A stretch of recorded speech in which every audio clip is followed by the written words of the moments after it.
Meus amigos, que a paz de Jesus permaneça em nossos corações. Uma alegria, mais uma vez, estarmos reunidos num encontro para estudarmos a magnífica obra Os Quatro Evangelhos de Rustem. Hoje, o nosso tema é fazer uma ponte evangélica entre as diversas correntes e a obra de Rustem. E o tema que nós vamos fazer dessas múltiplas possibilidades é sobre Maria, Mãe Zelosa.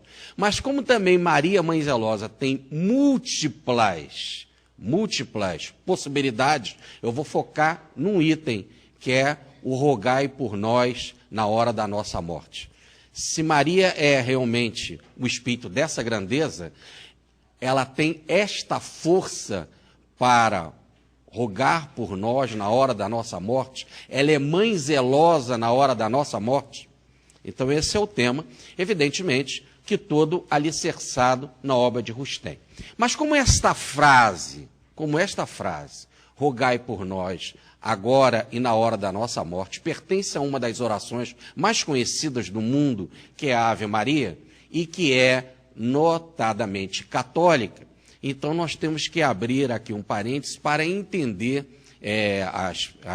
essas possibilidades e a importância dessa oração. Para isso nós vamos nos recorrer de Rustem, que vai dizer o seguinte: esta obra, que é os Quatro Evangelhos, oferece aos homens atuais o que eles podem receber e suportar na medida de suas forças, já que o adquiriram e que ainda adquirirão. É o primeiro plano da obra do Espírito de Verdade, que é o nome do nosso encontro. O primeiro plano é essa obra. Preparatória da Era Nova, cujo início ela marca, com o auxílio de revelações ainda desconhecidas da maior parte dos encarnados. Sim, é a fase teológica que se abre, a fim de preparar, pela vinda de futuros missionários, entre eles o nosso querido Chico Xavier, instrumentos e órgãos do Espírito da Verdade, inclusive Emmanuel faz parte desta organização, com mensagem no Evangelho segundo o Espiritismo, a desejar da fusão das seitas religiosas diversas, catolicismo, protestantismo, budismo, judaísmo, brahmanismo, maometismo, religião das selvas e das tribos. Oferecemos as primícias da igreja una e indivisível do Cristo. Isso não quer dizer que essas religiões vão acabar. Apenas está dizendo que o Espiritismo fará um encontro de todas elas. Nós não temos tempo para abordarmos todas elas.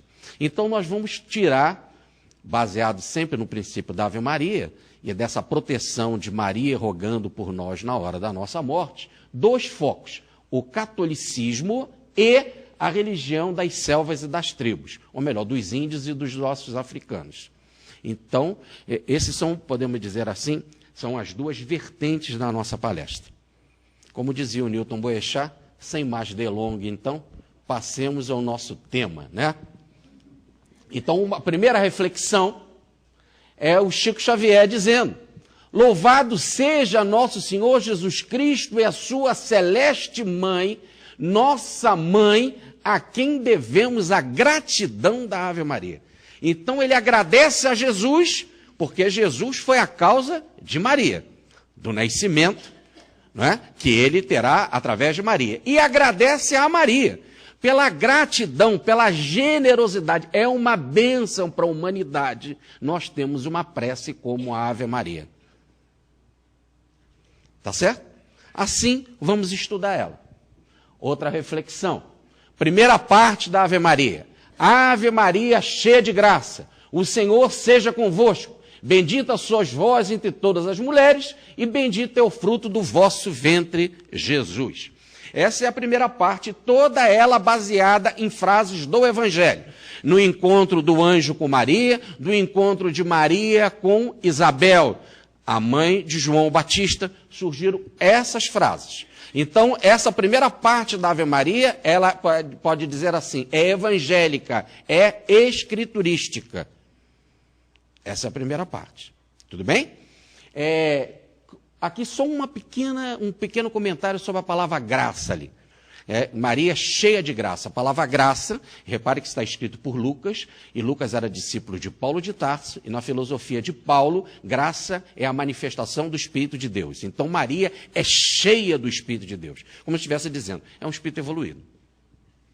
Tá? Como já vimos aqui anteriormente. Vamos fazer um pequeno estudo dessa primeira parte, já para a gente poder depois passar para a segunda, que é na hora da nossa morte. Bom, a primeira pergunta fizeram ao Chico Xavier. Jesus ascendeu à escala normal evolutiva, ou melhor, à escala evolutiva normal, em outras esferas ou foi criado puro? Essa é uma pergunta que para um espírita, aquele tradicional espírita, não tem lógica. Porque todos seguiram a linha de evolução normal. Não nasceram puro. Para nascer puro, isso é uma concepção de Pietro Baldi. Uma concepção bíblica também, mas aqui na nossa visão de agora é de Pietro Baldi. Então a pergunta que como espírita não cabe. E como espírita lúcido, deveria ser logo dito. É lógico que independente de qualquer coisa, Jesus seguiu uma evolução normal. Mesmo em outro planeta, mas teve de seguir e não nasceu puro. Mas vamos ver o que Chico Xavier respondeu. Sempre que indagamos sobre isso aos amigos espirituais, não sei se por reverência ou porque eles consideram oportuno adiar para nós o total conhecimento da verdade. Há necessidade de mais tempo para isso. Então, naquela concepção, para se falar para os espíritos de uma forma, para os espíritas de uma forma geral, não foi dada uma resposta definitiva. Por quê? Há necessidade de um maior tempo. Mas maior tempo para quê? Para dizer que ele nasceu normalmente igual a todos nós? Mas isso já foi dito. Isso é o que é dito todo dia em tudo que é centro espírita, em tudo que é livro espírita. Só pode ser mais tempo para outra opção, porque é a única opção que tem dele ter vindo puro. Porque se for para outra do que ele veio normal, mineral, vegetal, animal, e passou aqui pela Terra, mundo de expiação e prova, ou em outro planeta, isso é o que se fala sempre. Então, a opção é que é espírito puro. Continua o Chico. Nascimento de Jesus, aquela noite eletrizante, a estrela que guiou os reis magos, e quem eram, a hora do nascimento de Jesus, a natureza do corpo de Jesus, sua vida dos 13 ao 30, o Adelino Silveira queria contar em livro. Ganhou um puxão de orelha. Contei para te instruir. Se fosse para pôr em livros, colocaria no meu, uai. Agora, só que, com relação a todos esses assuntos, ele colocou no livro sim, uai. É só vocês pegarem o meu livro Ponte Evangelho e Regina, o Evangelho de Maria, que tem todas as informações baseadas em Chico Xavier, de quem foram os magos, da noite de Natal, por que foi 25, o que o Chico pensa sobre isso. Então, todas essas informações do nascimento de Jesus, do que foi dos 13 aos 30, inclusive com a frase do Emmanuel, que Jesus mostrou-se tal qual era, com a superioridade que o planeta o conheceu, desde os tempos longínquos do princípio, ontem foi dito, nem da escola essênia ele precisou. Então, tudo isso já foi dito, e muito bem dito. O que o Adelino queria era repetir. Uai, já está nos meus livros, e eu colocaria dessa forma nos meus livros. Muito bem, continuemos agora. Devo lembrar que o catolicismo, nos seus fundamentos, primeira comparação com o catolicismo, é espiritismo puro. Tudo se baseia, veja bem, na comunicação do visível com o invisível. O que é a revelação do anjo Gabriel? De que modo José da Galileia se decide aceitar Maria como esposa, se não através do sobrenatural? Gente, está tudo aí. Só não está para quem não quer. E para quem não quer, é espírito atrasado. Tem que ser muito bitolado para falar diferente disso que o Chico falou. Ou diz Bezerra de Menezes, né? A obra de Rustem não serve para inteligências menores. Escrito no jornal O País, para leigos. Em outras palavras, o que Chico fala está de forma claríssima. Como é que foi a revelação do anjo Gabriel para Maria e o nascimento de Jesus? Revelação espiritual. Por que José aceitou isso? Por revelação espiritual. Continua Chico. O cristianismo é uma religião sem cadáveres, pois começou com Jesus ressuscitado. Foi o grande morto revivido para demonstrar que não há morte.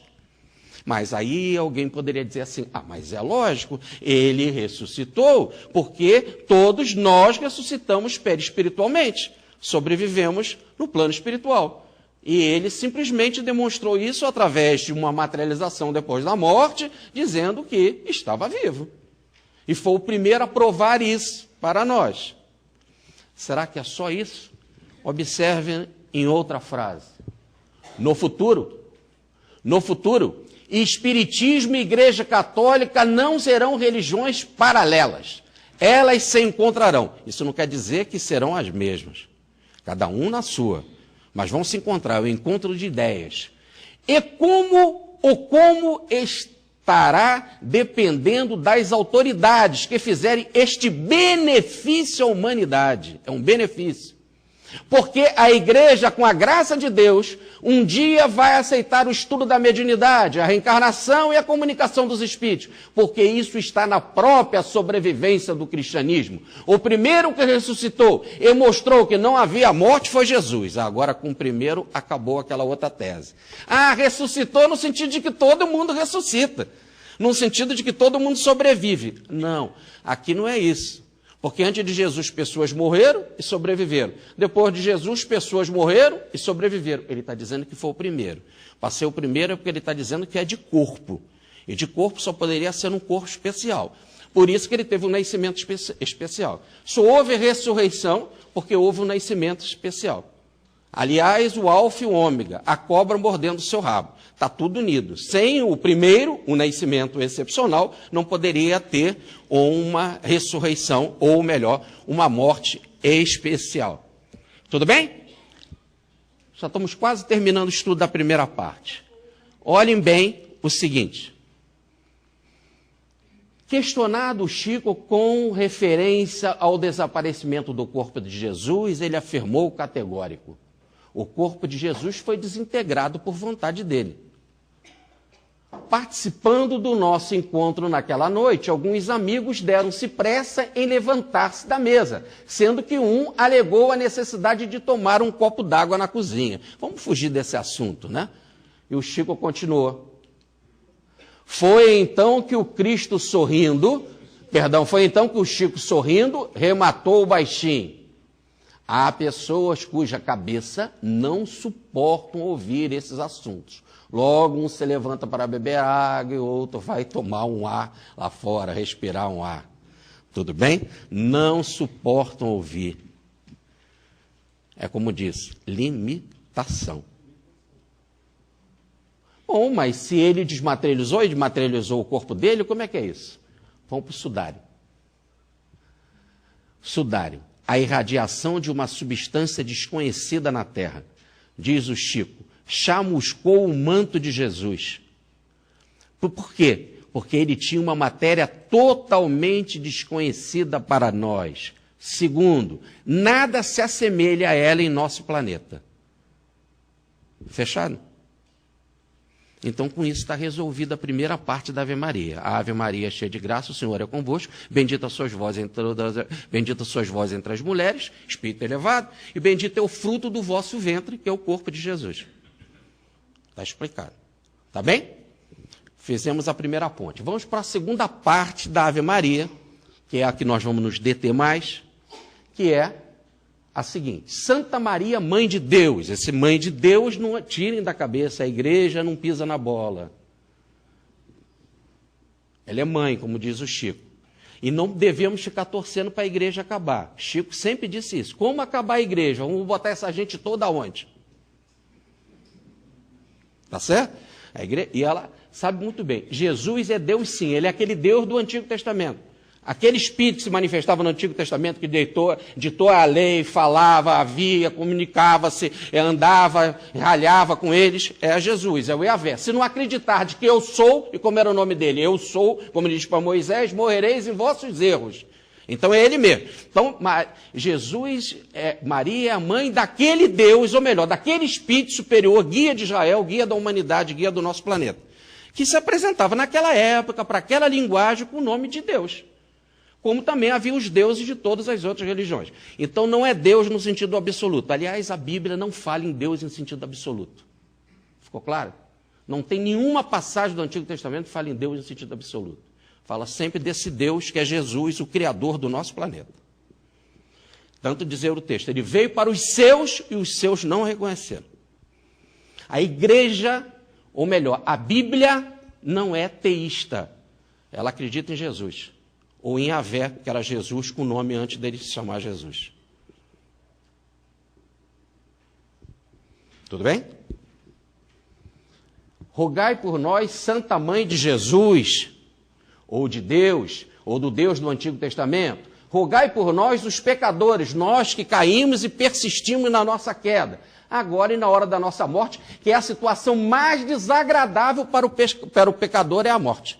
É a nossa situação de maior medo, é a morte, é aquilo que nos apavora, porque Deus nos fez para a vida e nós, com o pecado, é que queremos a morte. O salário do pecado é a morte, diz Paulo. Então, essa situação dolorosíssima da queda, que é a morte, que nos dá um pavor tremendo, precisamos da ajuda de um Espírito bondoso, amoroso, e pedimos a intercessão de Maria para resolver situação como essa tão dolorosa, tão desagradável. Então, será que Maria é evoluída para rogar por nós na hora da nossa morte? Diz o nosso Emmanuel. Maria, mãe de Jesus, que mais se assemelhava a um anjo vestido de mulher. Então, ela era um anjo. Ou melhor, um espírito de alta grandeza, um espírito já superior, que habitava planos superiores e, como foi dito aqui, purificada. Então, Maria tem essa capacidade de cuidar de momento tão doloroso da nossa vida. E é sobre esse momento agora que a gente vai conversar, tá bom? A primeira parte, unindo ao catolicismo, e as outras partes, a religião das selvas e das tribos. Tá bem? Então, vamos lá.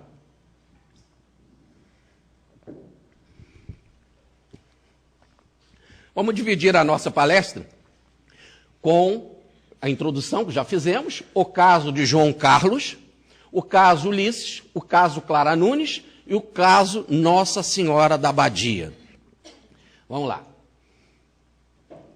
Uma introdução. Diga às mães que a Mãe Santíssima está sempre ao lado de Jesus. Vamos pedir à Mãe Santíssima que ela interceda por nós junto a Jesus. E ele, como bom filho, não deixará de atender ao pedido de mãe, disse Chico Xavier. Vamos interceder. Vamos pedir às mães.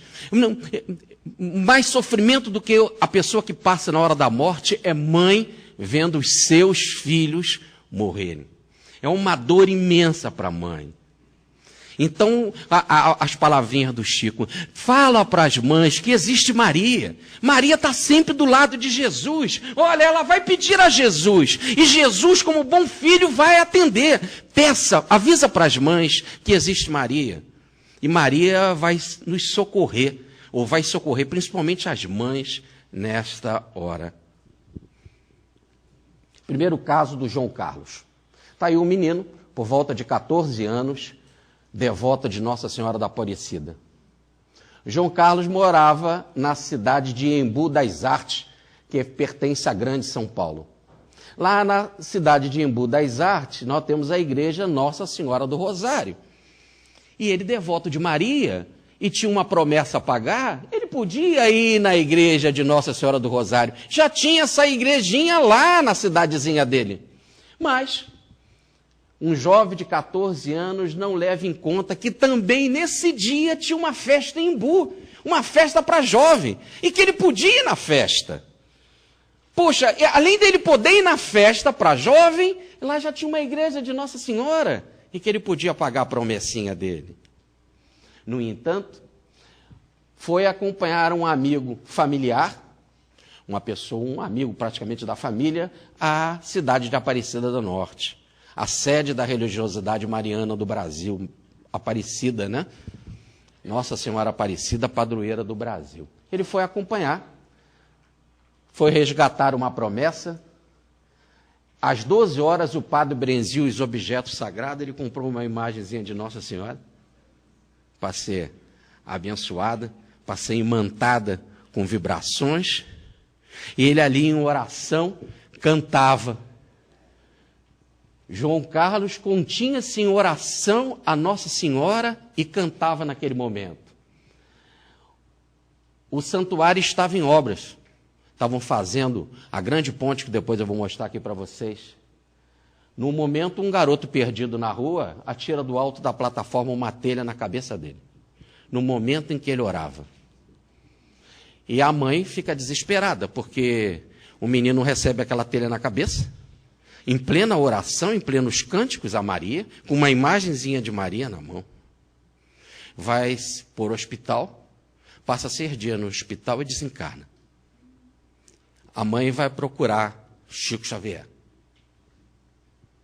Como foi dito, missionários virão, órgãos do Espírito da Verdade. A mãe vai procurar Chico. E ele fala então com a mãe. A mãe se chamava Itália. Querida mamãe Itália, querido papai, peço para que me abençoe. Venho até aqui com meu avô Manuel para trazer notícias. O Espiritismo é o Consolador.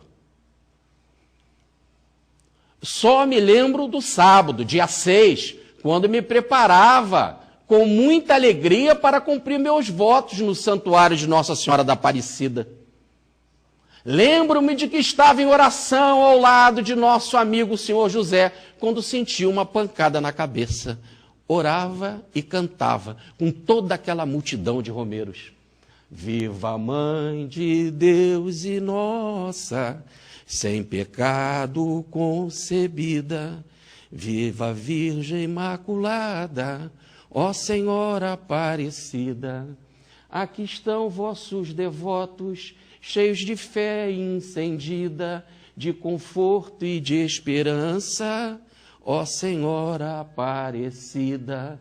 Protegei a Santa Igreja, Mãe terna e compadecida, protegei a nossa pátria, ó Senhora Aparecida. Ó velai por nossos lares, pela infância desvalida, pelo povo brasileiro, ó Senhora Aparecida, viva a Mãe de Deus e nossa, e vem a telha na cabeça. E aí? Ela é mãe zelosa? Mas ele estava orando para Maria, estava cantando para Maria, deixou uma festa em Embu. Era um jovem. Mãe é zelosa? Maria é zelosa? Continua a mensagem. Não pude me sustentar em pé quando recebi aquela pancada na cabeça. Recordo que me carregaram para um hospital, mas nada lembro, senão que dormi. Graças a Deus, pensando nas orações. Que lindo, né? Bom, aqui é a primeira revelação e não vou falar mais. Isso é básico. Todo mundo desencarna assim, dorme. Depois que dorme, sonha. E esse sonho começa a se misturar com realidade. E daqui a pouco tu não sabe se está sonhando, se é real. E gradativamente, porque a verdade não pode ser um choque, como disse o nosso Ariston, aí gradativamente você percebe que está desencarnado. Esse é o básico, esse é o normal. Tá certo? Quando não acontece assim, é por resistência nossa, de muita maldade, que nós não queremos. Não toco mais. Aí vocês vão ver várias vezes passagens como essa, em que nós vamos passar por cima, tá bem? Está aí a ponte que eu falei para vocês, ele estava aqui na beira da igreja, quando a telha caiu, ele desencarnou. Acordei num lugar de muito repouso, e 2 amigos me disseram ser o vovô Manuel e o bisavô Frederico. Eu estava na posição de um doente anestesiado, sempre assim, é a misericórdia divina na hora da morte. Até que aos poucos fui reconhecendo a vida nova em que me achava. É gradativo. Por isso que teve que ter a palestra do Ariston primeiro para falar isso. Ouvi as pessoas encarnadas, muitas pessoas de nossa amizade, perguntando por que fora eu acidentado com um corpo estranho na cabeça quando fazia a prece para Maria. É isso que as pessoas ficam no ouvido do papai e da mamãe. É assim que as pessoas vão na missa de 7º dia e ficam, mas por que com ele? Mas logo com ele, tão jovem, tão bonzinho, estava orando para Maria. Oh Deus, onde que você está? Mãe zelosa. Onde... Aí vem aqueles escândalos. E era isso que diziam. E ele ouvia isso na espiritualidade, as pessoas querendo dizer isso.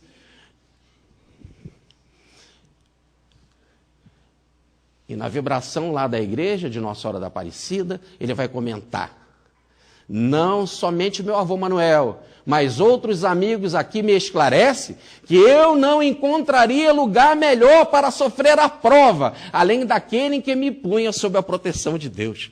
O melhor lugar é desencarnar num local de religião, num local que você está cantando e orando. Olha a influência da mãe. Aliás, da mãe zelosa. Aliás, ele tinha uma prova para pagar. Anotem, ele ia desencarnar assim, com oração, sem oração, ele ia desencarnar assim. Está escrito, é a prova dele, é o planejamento. O local que foi o melhor. O que é melhor? Veja o caso de vocês, não fala do orador. Desencarnar aqui no Congresso de Rustem ou lá fora no Palácio dos Ministérios? O que vocês preferem? Aqui? Pode, no momento, não está querendo? Olha que a gente não tem muita essa opção. Aliás, é uma frase de Jesus no capítulo 7 de João. A gente não sabe o nosso dia nem essa hora. Eu tenho a minha hora. Olha ele falando. Eu tenho a minha hora. Subam vocês para Jerusalém. A hora de vocês é qualquer hora. A gente não tem esse conhecimento. Ele tem a hora dele. Ele tinha o conhecimento. Tá? Muito bem. Ficou claro isso? Olha então que ele vai dizer, explicar por que a pedrada. Que os mensageiros de nossa Mãe Santíssima não me abandonaram, e nos tempos últimos me fizeram saber até a imagem venerável sofrera pedradas, como que a responder aos cristãos que nossa Mãe Celeste, ferida no símbolo, que é a imagem, de sua proteção para nós, permitia a si mesmo desacatos na figura ou na imagem em que seu nome deve ser respeitado, como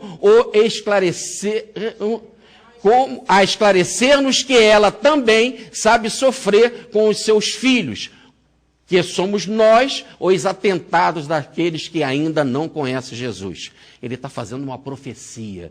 Observem Chico Xavier. Olhem, em 1995, um bispo da Igreja Universal chutou a imagem. Eu botei bispo entre aspas, porque ele é tudo, menos bispo.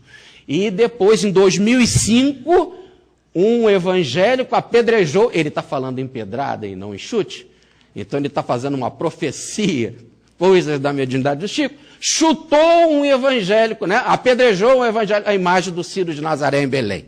É lógico que chutou ou apedrejou, né? E eu botei o evangélico entre aspas, porque ele é tudo menos evangélico. Tá certo? Continua uma reflexão. Se isso aconteceu com o menino, né? Com João Carlos, é lógico que também com José e Maria. Sofreram pesadas humilhações na chegada a Belém. Então bate.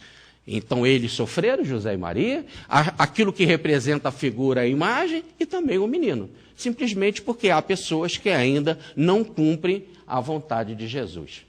Continua o nosso João Carlos. Somente aqui, ou melhor, na espiritualidade, é que eu soube que não foi uma pedra que me atiraram, e sim uma telha, que de certo veio das mãos de alguém que auxiliava as leis de Deus a se cumprirem. Pelo menos é o que o meu bisavô Frederico me ensina a reconhecer. É lógico que Deus não manda ninguém tacar pedra em ninguém, tacar telha em ninguém, nem dar tiro em ninguém. Essas pessoas que fazem isso são inconsequentes, vão pagar pela inconsequência. Agora, os que recebem pedradas, chutes, agressões, e recebem tiro, não existe bala perdida, esses estão pagando o que tem que pagar. A vida, então, inteligente, econômica, como nos explica Petro Baldi, a vida econômica se utiliza dessas feras para que a lei seja cumprida. Está claro ali? Muito bem. Vamos para o segundo caso, o caso Ulisses. E agora, nesse caso Ulisses, que era um rapaz que desencarnou com 20 anos, mais ou menos, Está aí o livro do Chico Xavier, Ulisses Ubiratã Alves Gusmão. E vocês já estão vendo aqui um rito de adoração a Iemanjá. É porque nós já vamos falar da segunda parte, não mais do encontro com o catolicismo, mas da religião das selvas e das tribos, ou melhor, a religião que nós chamamos de Umbanda e também de Candomblé. No caso mais particular, tem mais ligação aqui com a Umbanda. Tá bem? Então nós vamos ver o caso Ulisses, que é muito interessante. E mais uma vez a participação de Maria, mãe zelosa, no processo da desencarnação. Ele foi levar as oferendas para o mar, juntamente com a tenda em que ele frequentava. Era a festa de Iemanjá na cidade de Praia Grande, litoral paulista. Familiares, dedicados, dirigentes da Tenda Caridade de Guarulhos, São Paulo. Tenda Caridade, uma tenda de Umbanda. Eles estavam fazendo as suas reverências a Iemanjá, e no início de dezembro, nos primeiros dias de dezembro, dia 9 de dezembro, porque já no final do ano, ou melhor, dia 31 e no início, dia 1º, é tanta gente na praia que não dá para cumprirem lá os rituais. E mais ainda, e são tantas tendas, porque a Umbanda em São Paulo é muito mais, podemos dizer, agigantada populacionalmente falando, do que nos outros estados, então é necessário adiantar o processo. Então ele foi lá, a Tenda Caridade se uniu, a Tenda Caridade lá, de Umbanda, foi lá fazer as suas oferendas. Dona Benedita Alves Tobias, mãe de criação lá do Ulisses, era também a presidente da tenda e quem recebia a vovó. Ela recebia a vovó e ela era a presidente da tenda e era a mãe adotiva do Ulisses. Ulisses, ao entrar no mar, teve um mal súbito e tombou desfalecido. Ela então resolveu fechar a tenda, desde o falecimento do Ulisses. Não tem lógica. Eu vou lá agradecer a Iemanjá, levar as minhas oferendas ao Iemanjá, levo o meu filho querido, mesmo adotado é querido, quem adota sabe o que é que eu estou falando. É querido, na mesma extensão. Na hora que nós vamos agradecer a Nossa Senhora, estamos cantando para Iemanjá, estamos orando para Iemanjá, levando o nosso agradecimento, ela mata o meu filho? Então, eu vou fechar a tenda. Há coisa ruim nesse centro, né? Assim que as pessoas falam, tem coisa ruim aí. Então, ela resolveu fechar o centro. E aí, foi o grande erro fechar o centro. Acompanhamos. Essa coisa de que parece que Iemanjá é negativa é da coisa do popular. Tem até uma música que diz: adeus, meu amor, não me espera, porque eu já vou me embora por reino que esconde tesouros. Vê minha senhora, vestia colares de concha, para a vida passar e deixa de olhar para os veleiros. Adeus, meu amor, eu não vou mais voltar. Quer dizer, parece que Iemanjá, ela é meia descuidada, fica olhando para as suas belezas, para os seus colares e não toma conta dos veleiros. Não. Então, esse tipo de Iemanjá não cabe ao servir. Então, por causa disso, eu vou fechar o terreiro. Mas acompanhemos. Ela vai ao Chico Xavier. E o Chico vai receber Ulisses e vai explicar tudo. Querida mamãe Benedita, abençoa-me. Tenho na imaginação o papai Valdir para reunir os dois em meu carinho, em leis escrevendo essas notícias. Confesso que me achava muito feliz quando fomos incorporados em grupo, reverenciar a nossa mãe espiritual na praia em que me apareceu um lago imenso e repleto de luz, naquela hora em que iniciávamos as nossas preces. Na hora que estava nas preces, ele viu aquilo tudo em luz, um lago. Ele queria até chamar a avó Benedita, a mãe Benedita, no caso dele, para que ela olhasse, olha quanta luz. Ele vai começar a explicar isso. É que já estava desencarnando, né?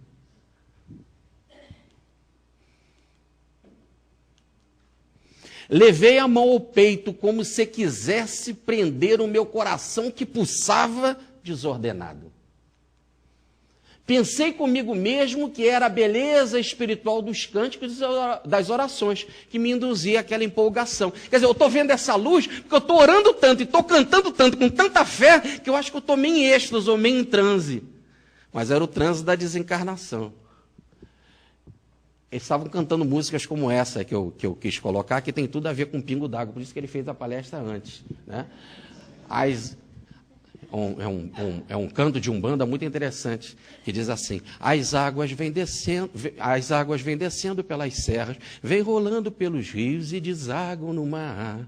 As águas vêm descendo pela serra, vêm rolando pelos rios e desagam no mar. Oi leva, numa marola, uma rosa branca, minha mãe Iemanjá. Oi leva, numa marola, uma rosa branca, minha mãe Iemanjá. Cantando assim, ele desencarna. Ou músicas semelhantes a essa. Ele dá a explicação. Uma senhora ao meu lado me abraçava maternalmente, e eu acreditei que outra mãe estava surgindo para mim. Daí as ideias de que as sereias vêm buscar as pessoas, né? Mas vamos ver que mãe era essa que veio buscar ele, em nome da mãe sereia, ou em nome de Iemanjá, ou em nome de Maria. A senhora me estendeu os braços e não resistiu ao encantamento daquele sorriso que me convidava a calma e confiança. Calma, confiança. Você vai desencarnar. Numa fração de segundos, caí sem força e de imediato notei que o coração parara de súbito. Aquela outra mãe me disse com bondade e tolerância: para você, meu filho, chegou o descanso para as novas tarefas. Quer dizer, não tem jeito, você vai desencarnar. Vai descansar. Mas descansar para quê? Para novas tarefas. Então a gente tem que saber que novas tarefas são essas. Tá certo? Em que ele vai ter que mudar a bomba do coração, refazer ela, descansar para novas tarefas. Acompanhemos. Penso, mamãe Benedita, que não preciso dizer que despertei sob a proteção da vovó Cândida, que me buscara generosamente. Ah, vovó Cândida, a preta véia, veio buscar o menino, o filho, em nome de Maria. Na hora que ele estava cantando para Maria. Tem muito mais coisa que a gente precisa estudar do que ficar aí com o nariz em terra, achando que a gente está na melhor religião, sabe aquele papo de doença? Da doença da vaidade? Tem muita coisa aí para a gente aprender e nós vamos ver muito mais. Continua ele. Senti-me confuso. Por que ele estava confuso? Porque não me achava num ambiente novo, e sim numa continuidade do painel em que nos desenvolvia a existência. Não mudei de plano, estava no mesmo lugar. Fui recebida onde? Na tenda, pela vovó, e estava sendo recuperada onde? Na tenda. A tenda também tem lá no plano espiritual o seu, podemos dizer assim, o seu ambiente de repouso, de preparação para mudanças futuras. Ou melhor, tem um plano espiritual em cima de todas as instituições, não só do centro espírita, não só das tendas de Umbanda, mas das igrejas católicas e da igreja evangélica. Porque não tem cabimento um evangélico desencarnar e aparecer dentro de uma mansão espírita. Ele vai ficar doido. Então ele já fica ali mesmo. Vai ouvir o pastor, aquele outro pastor desencarnado e tal, fica no ambiente. Depois é que a mente vai mudando. Então ele ficou aonde? Estava confuso, porque eu sei que desencarnei, mas não mudou nada. Continuo com a vovó no mesmo espaço. A vovó Cândida passou a elucidar-me. Esses espíritos também elucidam. Declarava ela que eu recebera um prêmio da Divina Providência. Você vai orar para Maria, tem um mal súbito, desencarne, é um prêmio. Ela vai explicar. Porque se tivesse atado à parede cardíaca de que fora acometido, talvez pudesse acordar em algum hospital da Terra ou em nossa casa para atravessar longo tempo de imobilidade irreversível. O coração estava doente. O modelo organizador biológico, que é o perispírito, plasmou um coração doente. Como se fosse o mata-borrão, o corpo estava fazendo esse processo de limpeza, de purificação. A máquina física não ia continuar. Foi uma benção ele ter desencarnado assim. E ainda mais em oração para Maria. Continua ele. Hoje, a vovó Cândida me recomenda indagar do seu coração por que motivo a senhora brigou com os nossos protetores, encerrando as nossas atividades, as nossas reuniões. Porque eu desencarnei na praia na hora que estava cantando, você fecha a tenda. Então você frequenta o centro espírita, desencarna, fecha o centro espírita. Porque um desencarna, você fecha a igreja católica, fecha a... Por quê? Porque brigou com os protetores. Além do mais, você não acreditava em Iemanjá? Você não acreditava em Nossa Senhora? Você não acreditava na vovó Cândida? Tu não recebia ela? Tu não sabia que o espírito continua ou não? Ou era animismo? Se você sabia que o espírito continua, porque você dava passagem para eles. Então você acredita na imortalidade, você não acredita que eu estou vivo? Precisava ir no Chico Xavier para ouvir essa repreensão? Tem fé ou não? Acredita na imortalidade ou não? Acredita em Maria ou não? Você não foi saudar Maria? Não foi levar presentes, oferendas e agradecimentos a Maria? Aí Iemanjá não acredita nisso. Brigou com os nossos protetores. Mamãe, o seu espírito de trabalho não se compadece com essa omissão. Volte, querida mãezinha benedita, às tarefas da caridade, porque o bem a favor dos necessitados vem de mais alto. O bem a favor dos necessitados não vem de Pietro Baldi, não vem de Bezerra de Menezes, não vem de Rustém, não vem de vovó Cândida, não vem de Bezerra de Menezes. Vem do mais alto, o Espírito de verdade, nome desse encontro, que é Jesus. O Deus, ou Yahvé, do nosso planeta. O nosso pai adotivo, como diz Paulo na sua carta aos Efésios. E ele então vai dizer: reúna nossa família de amigos e companheiros e abra uma vaga para mim. Vou trabalhar lá mediunicamente, ó, de modo que eu consiga estar perto de sua presença. Eu vou usar a sua mediunidade. Ó. Ainda sou inexperiente e preciso aprender a servir. Viram as novas tarefas? Agora eu vou desencarnar, você abre a tenda e eu vou aparecer. E talvez lá não com o nome de Ulisses, mas com o nome de Caboclo. Caboclo das 7 alguma coisa, das penas tais. Tá certo? Ou com um cigano tal. Não é assim? Porque há a necessidade de haver uma compatibilidade do nome com a religião. Abra a tenda, eu vou voltar, mãe. Eu preciso de você, sou inexperiente. Vai me deixar assim inexperiente? Preciso da tua mediunidade. Peço-lhe tanto quanto ao papai Valdir, para que as nossas tarefas de auxílio aos sofredores sejam reiniciadas. Está mandando formar um centro kardencista, não? Não, reiniciado. A mesma tenda, do mesmo jeito, com a mesma vovó, sob a mesma proteção, do mesmo jeito, cada um na sua medida, cada um no seu tamanho, cada um com a necessidade. Mas em todos os casos, seja lá que religião for, o objetivo, evangélico, católico, umbanda, candomblé, qualquer uma, o objetivo é auxílio aos sofredores. A nossa felicidade se fechou quando seu coração querido cerrou as portas da vida íntima ao trabalho da fé. Foi quando você fechou a porta lá da tenda que a nossa felicidade acabou. A minha, por ver a sua infelicidade, a sua falta de fé. A minha, por não poder continuar o trabalho mediúnico, eu preciso de você. E segundo, o teu desespero. Caiu na infelicidade. E graças a Deus, o nosso Chico Xavier, inspirado pela proteção de Bezerra de Menezes, que é quem cuida desse tipo de recebimento de mensagens, está sob a tarefa de Bezerra de Menezes, e não do nosso querido Emmanuel, é o Chico Xavier que abriu as portas para que a dona Benedita compreendesse e reiniciasse os trabalhos.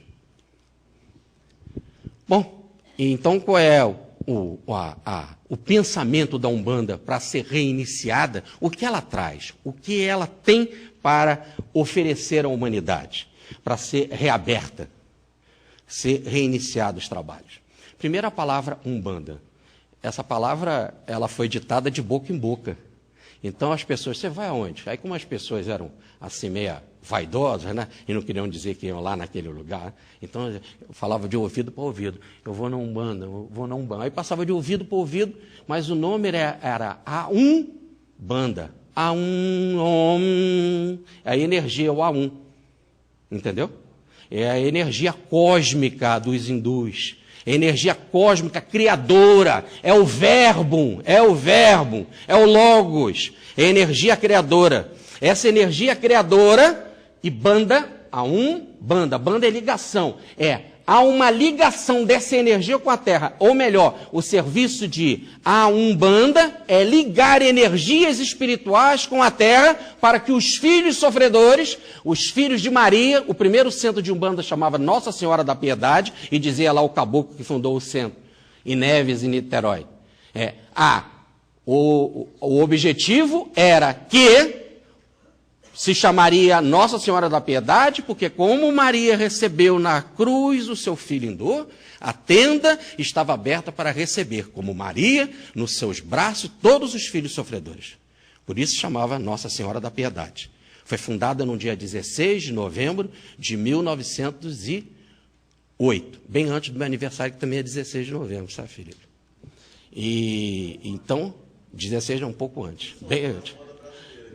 Só existe a brasileira. A religião de Umbanda foi fundada nessa data. Foi fundada precisamente nessa data, tá bem?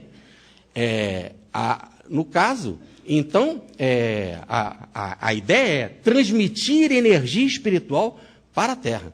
E esse trabalho é um trabalho do astral, sob a supervisão espiritual de Jesus. Por isso que diz o hino dela: refletiu a luz divina com todo o seu esplendor.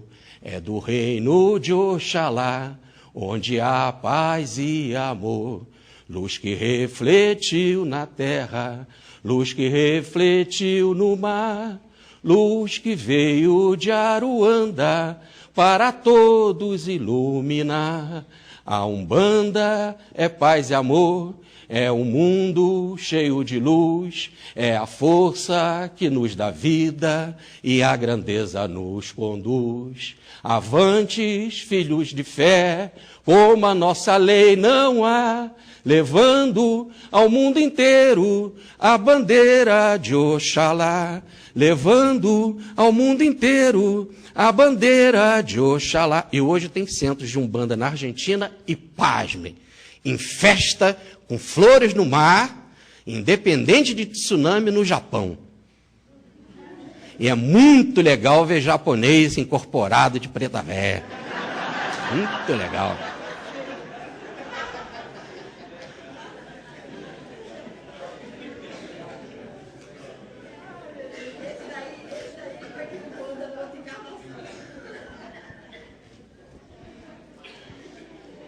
Eu não preciso dizer a vocês, antes que alguém interprete mal, que nem sou católico, nem umbandista. Apesar de respeitar todas as duas, em pé de igualdade com que eu respeito a religião que hoje professo. E não quer dizer que será que eu vou professar amanhã. Eu posso muito bem voltar para qualquer uma dessas duas, ou qualquer uma outra, e ser tão feliz como eu sou aqui dentro no Espiritismo. Tá certo? Vamos para o caso Clara Nunes. O caso Clara Nunes, está aí uma Iemanjá preta, lindíssima, generosa, beiçuda. Porque se é uma concepção dos africanos, não podia ser branca. Então, está aí a Iemanjá. Mas a generosidade está em qualquer forma, branca, qualquer uma delas, né? Negra. Muito bem. O caso Clara Nunes. Clara Francisca Gonçalves Pinheiro, nasceu em 42, desencarnou em 83, quando foi fazer uma cirurgia de varizes. Depois de tomar uma anestesia, é assim que é chamada, dada a sua causa morte. Tá bem? Vamos lá. Aí está uma Iemanjá estilizada, né? A sua irmãzinha Didinha, que criou ela, porque Clara Nunes, o seu paizinho desencarnou, o seu Manuel, quando ela tinha 2 anos. E a sua mãe, a dona Amélia, quando ela tinha 6 anos. E ela foi criada sob a vigilância, o carinho, o amor da Didinha. E logo elas vão se tornar espíritas kardecistas, de ler Evangelho segundo o Espiritismo, fazer culto do lar e receber mamãe Amélia mediunicamente em casa. Kardecista, essa é a orientação dela. Depois ela também vai gostar de ir à missa, vai querer saber sobre Umbanda, vai querer saber sobre o Candomblé, mas toda a sua orientação, do princípio ao fim, kardecista. O que ela segue é o kardecismo. Ah, mas por que ela cantava tanto aquelas músicas? Também dava dinheiro. E são músicas lindas e maravilhosas. E encaixa muito mais na cultura popular do que ficar cantando lá. Foi Allan Kardec que chegou. Ainda faltava, ainda não se havia criado esse tipo de música, tá certo? Vocês estão rindo? Não ri. É fácil não. Superar o pingo d'água do Ariston não é fácil. Mas a gente luta, né? Conseguimos. Alguma coisa. Mas vamos lá. A Didinha vai procurar quem? O nosso Chico Xavier. Aquele instrumento, né, do Espírito de Verdade. Está lá a Didinha. Ela cuidou da Clara, né? Mãe querida agora, mãe adotiva. Puxa, quero ir atrás da Clara. Vamos procurar Chico. Querida Maria, era o nome dela, Didinha. Eu pressentia que o encontro através de notícias seria primeiramente com você. Somente você teria suficiente disposição para viajar de Caetanópolis, aonde que ela nasceu, que antes se chamava Paraopeba, perto lá de Pedro Leopoldo e Uberaba, perto de Pedro Leopoldo e Belo Horizonte, uns 100 quilômetros mais ou menos. E só que o Chico estava, né, em Uberaba, então era uma viagem longa, por isso que ela está falando da viagem longa, não confundam com Pedro Leopoldo. Somente você teria suficiente disposição para viajar de Caetanópolis até aqui, Uberaba, no objetivo de atingir o nosso intercâmbio. Então, se deu o intercâmbio, vai começar. Descrever-lhe o que se passou comigo é impossível agora. Aquela anestesia suave que me fazia sorrir se transformou numa outra espécie de repouso que me fazia dormir. Voltamos àquele ponto que nós já explicamos. Sempre é assim. E desse dormir ela vai para o sonho. Sonhava com vocês todos e me via de regresso à infância. Cantava. Era uma alegria que me situava num mundo fantástico. Cantava porque desde pequenininho ganhou prêmio nas escolas, gostava de cantar, sobressaía diante das coleguinhas, porque ela só gostava de cantar. Tá certo? Agora, muito bem. Só que ela diz que regressei à infância, regressei cantando. Foi uma morte maravilhosa, porque quando rebobinou a fita, e é normal esse processo de desencarnação do rebobinar a fita, quando rebobinou cantando. E foi para um momento lindo da vida que foi a infância quando cantava. Está aí o seu Paulo César Pinheiro, marido de Clara Nunes, né? Aqui está o túmulo dela, com aquela frase famosa que ele colocou, né? Ela foi para além do luar onde moram as estrelas, né? E, adeus, meu sabiá, voa meu sabiá até um dia. Ele fez essa música quando ela desencarnou. Paulo César Pinheiro é um dos maiores nomes da música popular brasileira de todos os tempos. Tem um repertório imenso. Ele é gravado aí, as suas músicas são gravadas pelos mais importantes músicos da nossa MPB. Casado então com a Clara Nunes, muito bem. E ela então vai lembrar do Paulo. Conte ao nosso querido Paulo a minha experiência. Tantos dias de descanso, ignorando o que vinha a ser tudo aquilo que se apresentava à imaginação por fantasia, que desconhecia como deslindar. Peço a você solicitar ao Paulo, me perdoe, se lhe transmito as presentes notícias com a fidelidade possível. Vai falar na verdade. Vamos ver o que é isso. Mas antes, eu queria fazer uma recordação, quando o Paulo então canta, né? Um dia, um ser de luz nasceu numa cidade do interior, onde chegava e espantava a dor com a força do seu cantar. Sabiá, que falta faz sua alegria, sem você, meu canto agora é só melancolia. Por que melancolia? Ela desencarnou, ele ficou melancólico. Só que casou com a Luciana Rabelo, e casou rápido.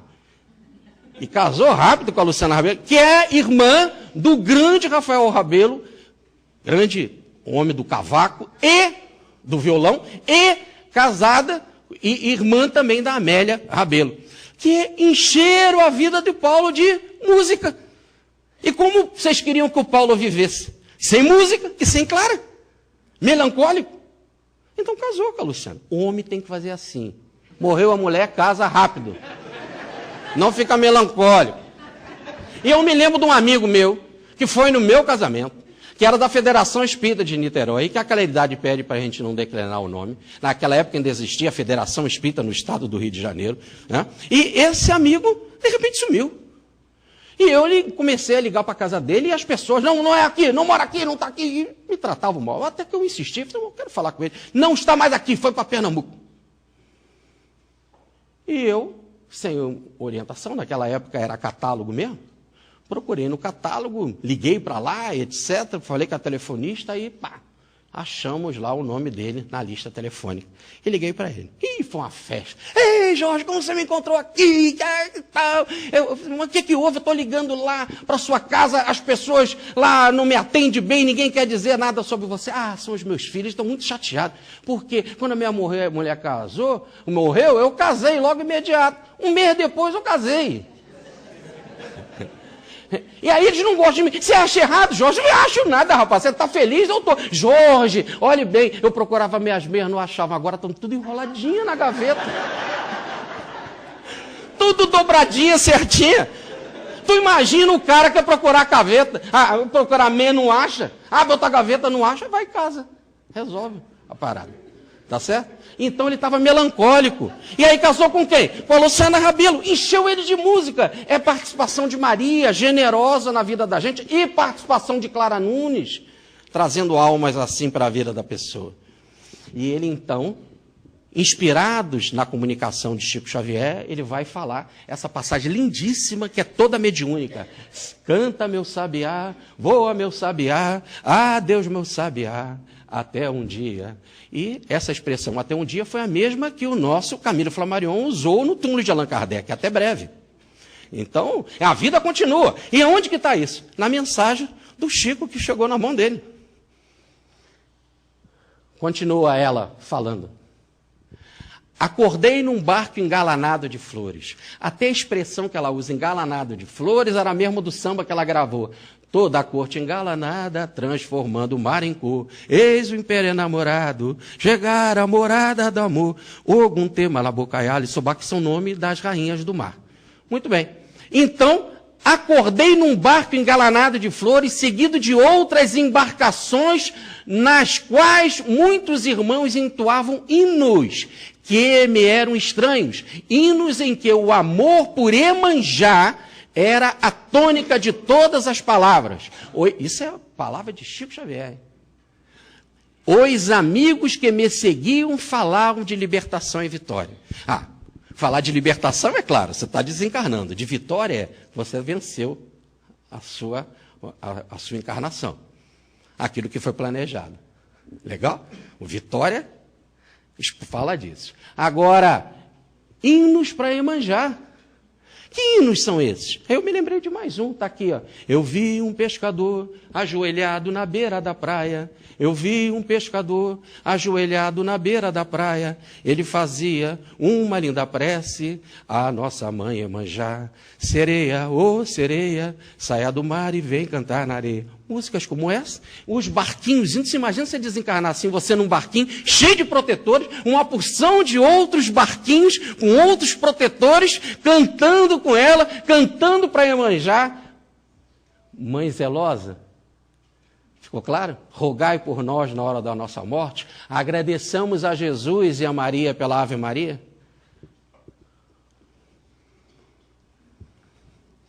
O nosso Paulo se fazia o centro das meias recordações. Queria-o ali.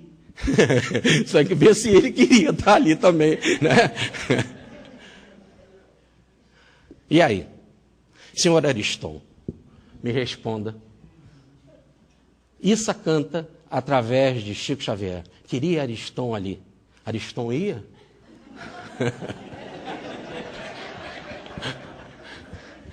Muito bem. o nosso Paulo se fazia o centro de minhas recordações. Queriam ali, naquela abordagem maravilhosa, pois os barcos se abeiravam de certa praia encantadoramente enfeitada, de verdes, nas plantas bravas que a guarneciam. E aí vai aparecer um espírito imenso, maravilhoso na vida dela e que ela cantava, repare. Quando o barco que me conduzia ancorou suavemente, uma entidade de grande porte se dirigiu a mim com paternal bondade e me convidou a pisar em terra firme. Aí vocês vão ver que entidade é essa, já já ela vai dizer aonde que ele mora, aonde que essa entidade mora. E automaticamente te leva para aquela passagem. Foi Beira-Mar quem chamou mesmo. Foi Beira-Mar. Muito bem. Ali estavam meu pai Manuel e a minha mamãe Amélia, lá na terra firme. A entidade poderosa, vieram do barco cantando, apanharam ela e entregaram para o papai e para a mamãe. Papai e mamãe que davam as comunicações, a mamãe Amélia, né? Lá do kardecismo, lá do Evangelho segundo o Espiritismo, do culto do Evangelho no lar. Imagina o impacto, imagina a vitória. Os abraços que nos assinalavam, as lágrimas de alegria pareciam sem fim. Né? Agarrar papai, mamãe, abraçava caramba, uma farra, né? Uma farra astral. Está aí a certidão, o nome do papai, ó, Chica danado, né? Papai Manuel, mamãe Amélia, ela nasceu mesmo lá em Paraopeba, que hoje é o Caeternópolis, que depois mudou de nome. Muito bem. Agora, há entidades que trouxeram ela, inclusive aquela principal de grande porte, vai voltar para o fundo do mar. Ah, então tem entidades de grande porte e outras que moram no fundo do mar. E quando os nossos irmãos de Umbanda e de Candomblé e de outras religiões vão saudar a Iemanjá e outros orixás na beira do mar e veem entidades, elas estão na sua ambiência. E quando o Espiritismo nos fala, através do nosso querido André Luiz, ou mesmo de Dr. Bezerra, no livro Voltei, de Irmão Jacó, quando ele faz a desencarnação de Fred Figueiredo, levando para a beira do mar, para apanhar fluidos do mar, porque diz André Luiz que água em movimento espalha a bênção, e água em movimento carrega fluidos negativos, por isso que não há nada melhor do que orar cantando, tomando banho. Você recebe um impacto fluídico imenso. Tá certo? Nesse caso, as entidades vão voltar para o mar. Então, tudo isso tem que deixar de ser misterioso e a gente começar a estudar outra vez. Por isso que diz a música, o mar misterioso, mar, que vem do horizonte, é o berço da sereia, lendário e fascinante. Nós temos que tirar a lenda e ver o que significa, e o Chico Xavier vai explicar.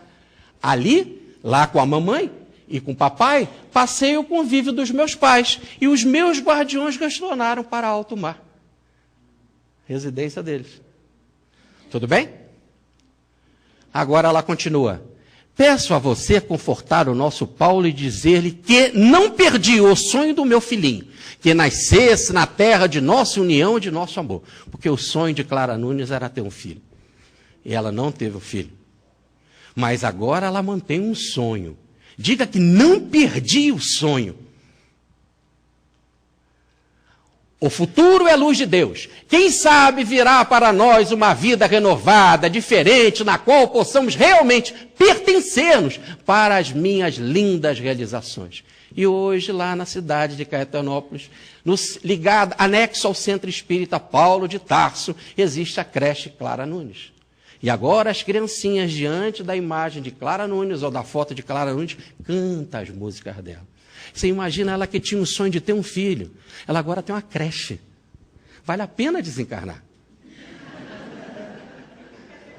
Vale a pena.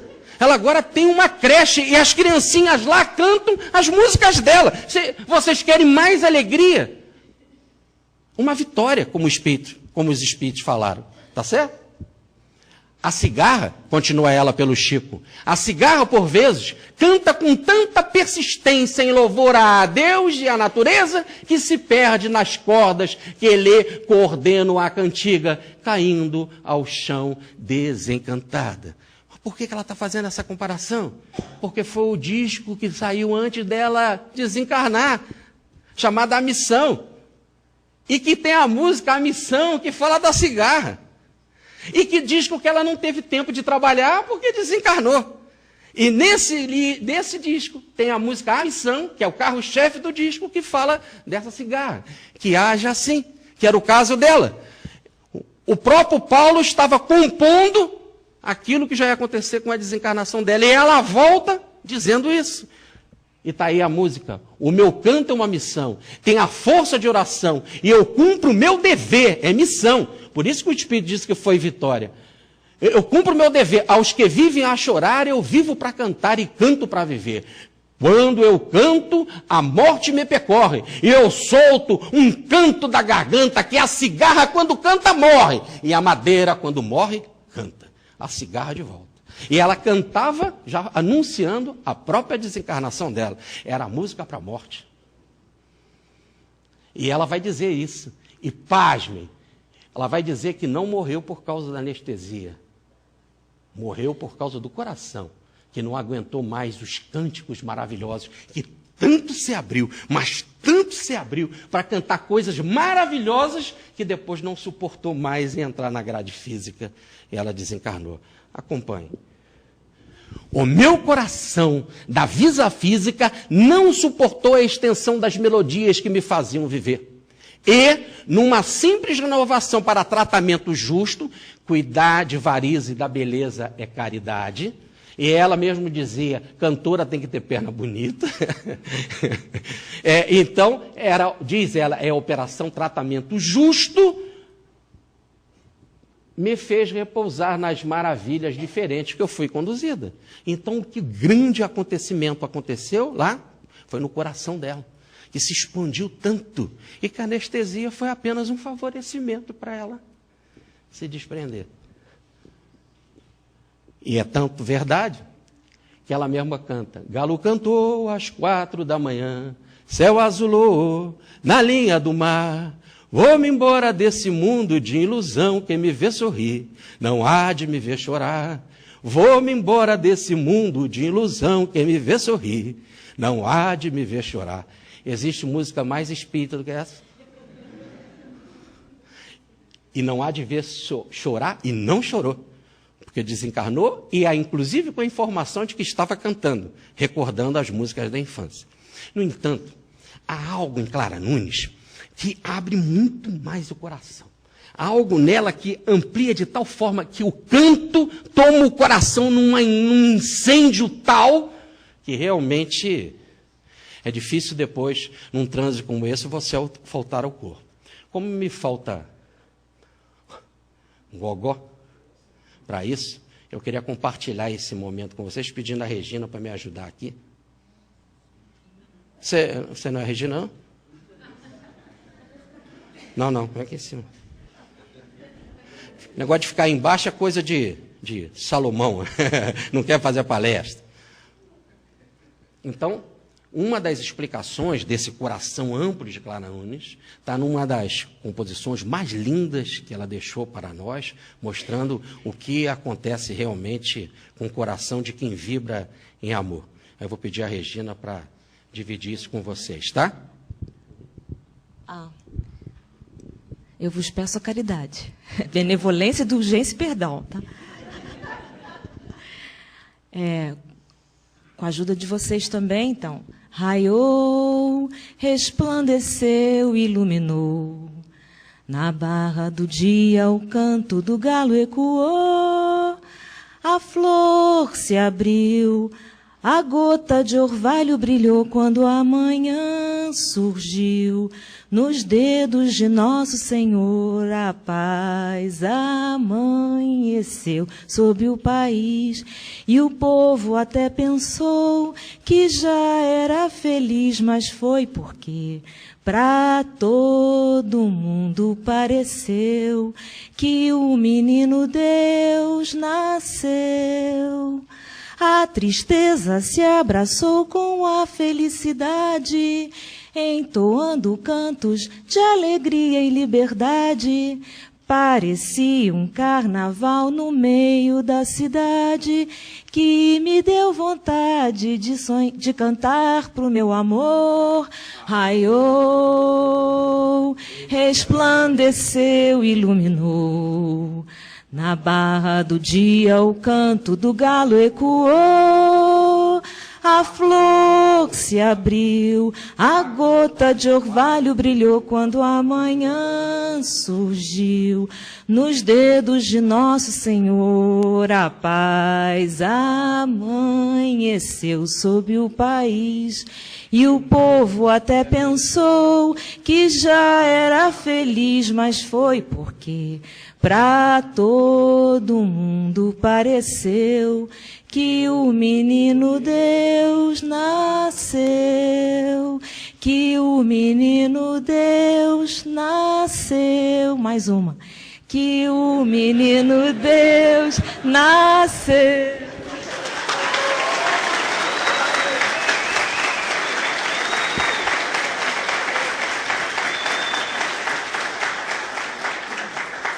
Depois eu só quero ver no final da palestra, esse negócio de pausa aí. Pá. Tem o sumo tremendo dela. Ó, não precisa dizer que o menino Deus é o nascimento lá pela Maria, a primeira parte que nós estudamos da Ave Maria, né? Já explicamos o nascimento do menino Deus, quem é esse Deus, que é Jesus, não é isso? Muito bem. Então, vamos para o último caso, que é o caso Nossa Senhora da Abadia. Isso aconteceu já no finalzinho, nos últimos anos de Chico Xavier, aqui entre nós. Era o dia 15 de agosto de 1998. Faltava, então, 3 para 4 anos para a desencarnação dele. A Maria solicita ao Chico prestasse uma homenagem ao seu filho, Nosso Senhor Jesus. Maria aparece para ele no dia de Nossa Senhora da Abadia, que é a padroeira de Uberaba. Nossa Senhora aparece para o Chico e diz: meu filho, presta uma homenagem ao meu filho Jesus. Olha o que vai acontecer. Chico, emocionado, via também a figura excelsa de Jesus, pedindo a ele que prestasse uma homenagem à sua mãe, a mãe de todas. Tem que prestar uma homenagem, a Maria pede ao filho. Aí o filho chega e diz: prestar uma homenagem à mãe. E aí quem deve? Como é que eu vou fazer? Aí aparece o doutor Bezerra de Menezes e elucida o caso. E o doutor Bezerra, segurando a emoção de Chico, Bezerra, o legionário, filho de Maria, né? Bezerra, segurando a emoção dele, diz assim: olha, tudo começou com Maria. Quando, lá nas bodas em Caná da Galileia, ela disse: falta vinho, meu filho. Ele disse: mas mãe, ainda não chegou a minha hora. E ela é mãe, né? Não chegou a hora, menina. Mandou os servos prepararem as talhas. Eram 6 talhas, 36 metretos, fazendo a conversão, dava cerca de 700 litros de vinho. E Jesus transformou a água em vinho. E foi o vinho mais generoso que nunca se tomou assim em Israel. E é interessante, e de graça. E interessante que na hora que ela manda preparar as talhas, ela fala para os servos, diz doutor Bezerra: fazei tudo quanto ele vos disser. Se fazei tudo quanto ele vos disser, não é para me obedecer, para obedecer a Jesus. E se Jesus aparece mandando o Chico, prestar uma homenagem a Maria, ele tinha de obedecer a Jesus pela própria iniciativa de Maria. E ele faz isso. Chico, então, atende a Jesus e dita pela fala, psicofonia, pela fala, e que é dele, não é nem psicofonia, ele, a alma dele, atende a Jesus e dita pela fala uma revisitação da Ave Maria.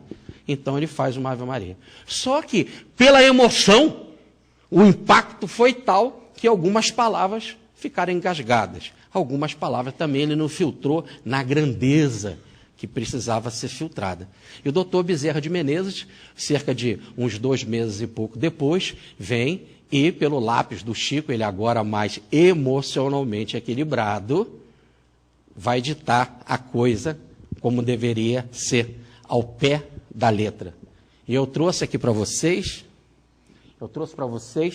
as próprias palavras de Bezerra de Menezes, na letrinha de Chico e na assinatura de Bezerra. Ave Maria, Mãe de Jesus, cheia de graças. Bendita seja entre as mulheres. Bendito seja o fruto divino do vosso divino ventre que nos trouxe Jesus. Assim seja com Jesus e por Jesus. O Senhor abençoe as nossas orações, pela tranquilidade de nossas legiões. Assim seja, Bezerra de Menezes. Então nós começamos com metade da Ave Maria, depois com a segunda parte, Bezerra vai reunir todas de uma vez só. E para não deixar de ser fluidista, ele vai falar do ventre divino dela e do fruto divino. Fruto é o corpo, o ventre é o ventre, só que é divino. Se é divino, não é físico, porque foi o ventre perispirítico de Maria, diz Rustem, quem deu os fluidos para formar o perispírito de Jesus. Logo, o fruto, o perispírito também divino ou espiritual.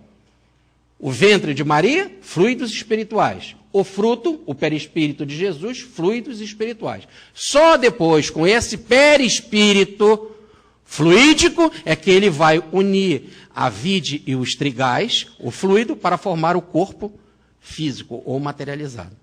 Então, Bezerra pegou em detalhes, se não fosse Bezerra. Tá certo? Então, meus queridos, era isso daí que eu queria passar para vocês. Foi uma alegria estar aqui nesse encontro, é uma alegria falar de Maria, trazer essa alma bondosa e que ela inspire os nossos congressos, inspire a nossa vida, inspire os trabalhadores aqui que realizaram esse congresso abençoado, não é isso? Inspire o nosso querido Maurício Crispim para que ele prossiga em nome dessa mãe bondosa, mais do que bondosa, essa mãe zelosa, que zela por nós com tanto carinho, com tanto cuidado, inclusive no momento mais importante, dadas as nossas fraquezas, nós pecadores que precisamos, que é agora e na hora da nossa morte.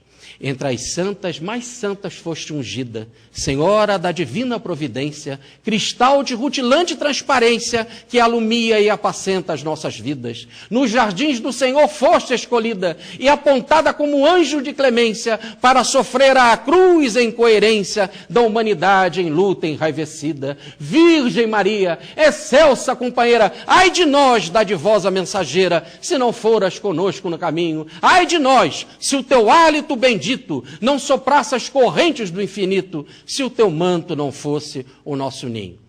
Fique com Deus, muita paz e me incluo nas orações de vocês, tá?